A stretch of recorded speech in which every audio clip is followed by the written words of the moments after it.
জন্য মারে বাবা চিৎকার মেরে আমরা পালিয়ে গিয়েছিলাম।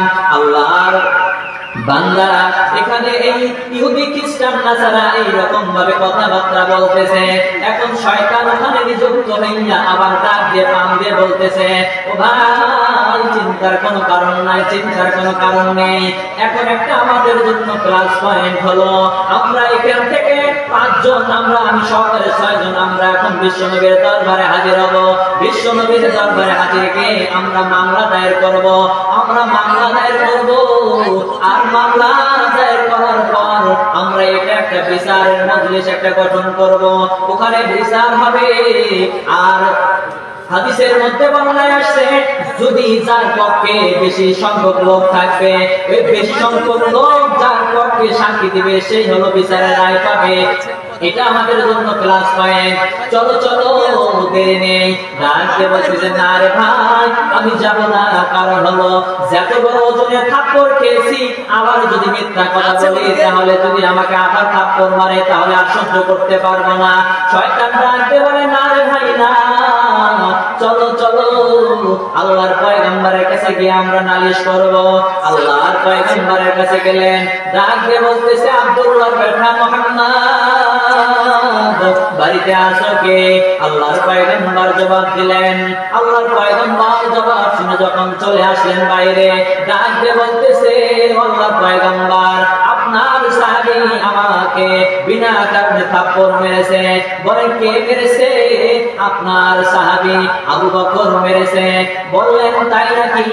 বললেন হ্যাঁ। কি করেছো? কোনো দোষ নেই, কোনো অপরাধ নেই, সে আমাকে বিনা কারণে থাপ্পড় মেরেছে। বিশাল বড় ঘটনা, এদিকে যাব না, সংক্ষিপ্ত ভাবে আলোচনা শেষ করে যাব সামনের দিকে। মুসলমান দয়া করে মেহেরবানি করে এখনো যারা বাইরে ঘোরাফেরা করতেছো, এবং আমরা এখান থেকে যেগুলো কোরআন হাদিসের আলোচনা হবে, এই আলোচনা থেকে আমরা শিক্ষা নিতে চাই, আমাদের জীবনটাকে সুন্দর গঠন করতে চাই। এই যুব সমাজ উদ্যোগের আয়োজনে আজকে বিশাল বড় তাফসীর কোরআন মাহফিলের আয়োজন যারা করেছে, তার কতই বড় ভাগ্যবান, এদের মা কত বড় ভাগ্যবান। তারা আজকে এই যুবকেরা বিশ্বনবী যখন ইসলাম প্রচার করার জন্য যখন চলে যাইতেন, যাওয়ার পর বিশ্বনবী যখন ইসলামের দাওয়াত দেওয়ার জন্য রওনা হতেন, কাফের মুশরিকরা বিশ্বনবীকে আঘাত করতেন, পাথর নিক্ষেপ করতেন। আর সেই সময় সেই যুবকের সময় এবং ওই জামানার যুবকেরা যে রকম নবীকে আক্রমণ করেছিল, আর ওই রকম জামানার ওই রকম সময়ের যুবকেরা আজকে তাফসীর কোরআন মাহফিলের আয়োজন করেছে। এ মুসলমান, তাদের মা কত বড় ভাগ্যবান, তাদের বাবা কত বড় ভাগ্যবান। আজকে এই জায়গায় যদি গানের প্যান্ডেল একটা হইতো, এত করে মানুষ কিন্তু ভরে যাইতো। এখানে যদি একটা যাত্রা প্যান্ডেল হইতো, মানুষ কিন্তু সমস্ত কাজকর্ম ফেলে দিয়ে আসতো। কিন্তু আজকে তাফসীর কোরআন মাহফিলের প্যান্ডেল সাজানো হয়েছে একটা জান্নাতের বাগান। এ মুসলমান, এই জান্নাতের বাগানে সকলে আসতে পারে না। প্রথমে একটা আলোচনা দিয়ে কথা শুরু করেছিলাম, মুরগির নিচে যখন ডিম দেওয়া হয়, সকল ডিম ফুটে বের হয় না, কিছু সংখ্যক ডিম ফুটে বের হয় বাচ্চা, আর কিছু সংখ্যক ডিম নষ্ট বের হয়ে যায়। ও মুসলমান, আল্লাহ পাক যাদেরকে কবুল করবেন, আল্লাহ পাক যাদেরকে পছন্দ করবেন, আল্লাহ পাক যাদেরকে মহব্বত করবেন, তাদেরকে আল্লাহ পাক জান্নাতের বাগানে বসার সুযোগ ব্যবস্থা করে দিবেন। এই জান্নাতের বাগানে এত বড় দামি, আল্লাহ রাসূলের হাদিসের বর্ণনায় কেউ যদি 50 অথবা 60 বছর নফল নামাজ পড়েন, নফল নামাজ পড়লেন এবং নামাজ কবুল হয়েছে কিনা জানি না, কিন্তু এই জান্নাতের বাগানে যদি একটু বসতে পারে, আমলের নিয়তে যদি শুনতে পারে, এখান থেকে হিদায়াত নিয়ে যাতে আমরা বাড়ির দিকে রওনা হতে পারি। আল্লাহর পয়গম্বর ঘোষণা করে, তাদের এখানে বসার কারণে তাদেরকে আল্লাহ পাক রব্বুল আলামিনের পয়গম্বর ঘোষণা অনুযায়ী তাদের আমলনামায় 1 নয় 2 নয় 7 বছর নফল নামাজের সওয়াব তার আমলনামায় দেওয়া হয়। সুবহানাল্লাহ।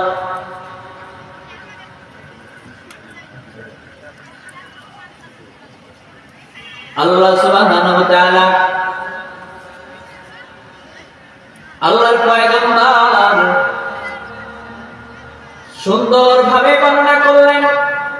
মুসলমান এই হাদিস থেকে প্রমাণ, তাহলে আমরা বাইরে ঘোরাফেরা না করে, বাইরে চলাফেরা না করে কখন মরণের টিকিট আমাদের আসে আমরা কেউ বলতে পারি না।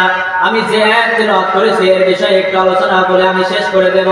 এ ভাই জান, আল্লাহ পাক রব্বুল আলামিন কোরআনুল কারীমের মধ্যে ঘোষণা করেন, ইন্না দীনা ইনদাল্লাহিল ইসলাম।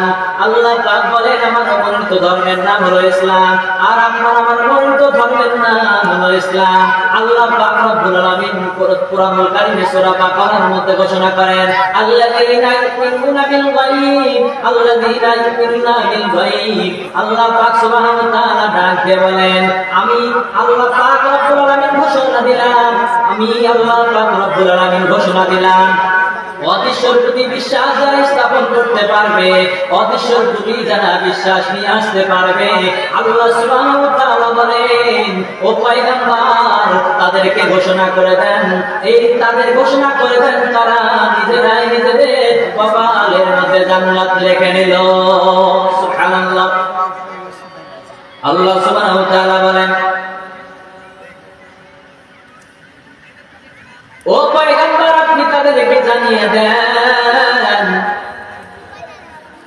যারা নামাজ কায়েম করলো এবং যারা আমি আল্লাহ সুবহানাহু ওয়া তাআলা যাদেরকে যে রিজিক দান করেছে, আমি আল্লাহ সুবহানাহু ওয়া তাআলা তাদেরকে যে রিজিক দান করেছে এই রিজিক থেকে তারা ভক্ষণ করার পর অতিরিক্ত রিজিকগুলো আল্লাহ রাস্তায় ব্যয় করলো, আল্লাহ রাস্তায় খরচ করলো।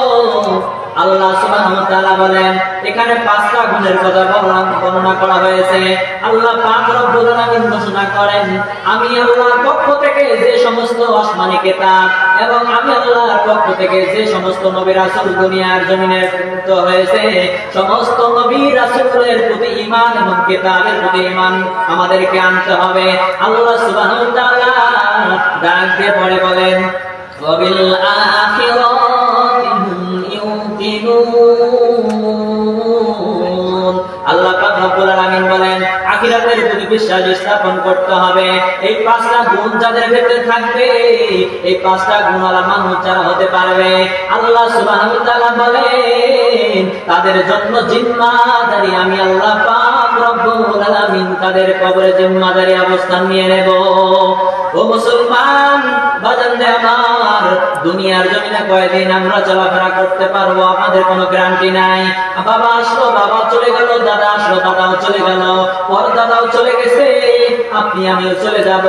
আপনি আমি দুনিয়ার জমিনে থাকতে পারবো না।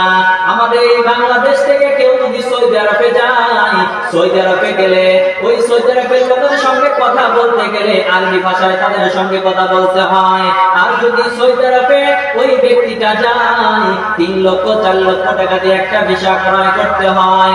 ওই ভিসার মধ্যে লেখা থাকে অমুক দিন অমুক তারিখ অমুক সময় তুমি এই বাংলাদেশের প্লেনে উঠিয়া তুমি সৌদি আরবে চলে যাবা। আবার এটাও লেখা থাকে তুমি 3 বছরের জন্য তোমার ভিসা করা হবে, 3 বছর পর ওখানে আর থাকতে পারবে না, আবার চলে আসবা।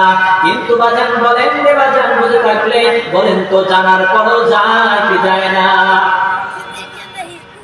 আল্লাহর বান্দা চলে গেলেন 3 বছরের জন্য চলে গেলেন, কিন্তু বলেন তো বাজান 3 বছর ওখানে যে চলে গেলেন উনি বাঁচবে কি মরবে? দুনিয়ার জমিনে কয়েকদিন ওখানে থাকতে পারবে কি থাকতে পারবে না কোনো গ্যারান্টি নাই। তারপরও সমাজের এবং তারপরও স্ত্রী, তারপরও তার মা বাবার এবং সন্তানাদের সমস্ত মায়া ত্যাগ করিয়া সৌদি আরবে যায় একটু সংসারটাকে ভালো করার জন্য, ছেলে মেয়ে স্ত্রী সন্তান সুখে শান্তিতে বসবাস যাতে করতে পারে, ভবিষ্যতে যাতে তাদের কোনো সমস্যা না হয়, ভবিষ্যতে তাদের কোনো যাতে বিপদ আপদ আসলে যাতে বিপদের মধ্যে সম্মুখীন যাতে তাদের কোনো রকম পাকড়াও যাতে না করতে পারে, যদি কখনো বিপদের মধ্যে পড়ে যায় বিপদের সম্মুখীন যাতে সকল সমস্যার সমাধান করতে পারে, এই জন্য স্ত্রী পুত্র বাবা মার সমস্ত মায়া ত্যাগ করিয়া সৌদি আরবে চলে গেলেন। যাওয়ার পর বাজান রে আমার এইরকম ভাবে 3 বছরের জন্য চলে গেলেন।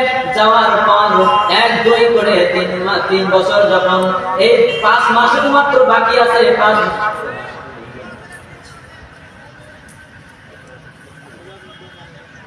5 মাস শুধুমাত্র বাকি আছে, 5 মাস এই বাকি